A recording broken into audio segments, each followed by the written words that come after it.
Bismillahirrahmanirrahim. Assalamu alaikum. Once again, welcome to my YouTube channel, Rawan English 98.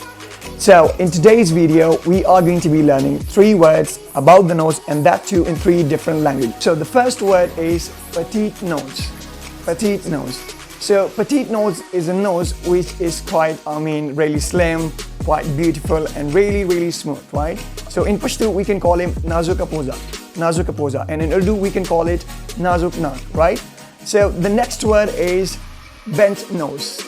Bent nose. So literally in Urdu we can call him tedi nak, and in Pashto we can call him kagapoza. So the last word with crooked nose. Crooked nose is literally which is a little more bent than the bent nose. So in Pashto we can say dera kagapoza.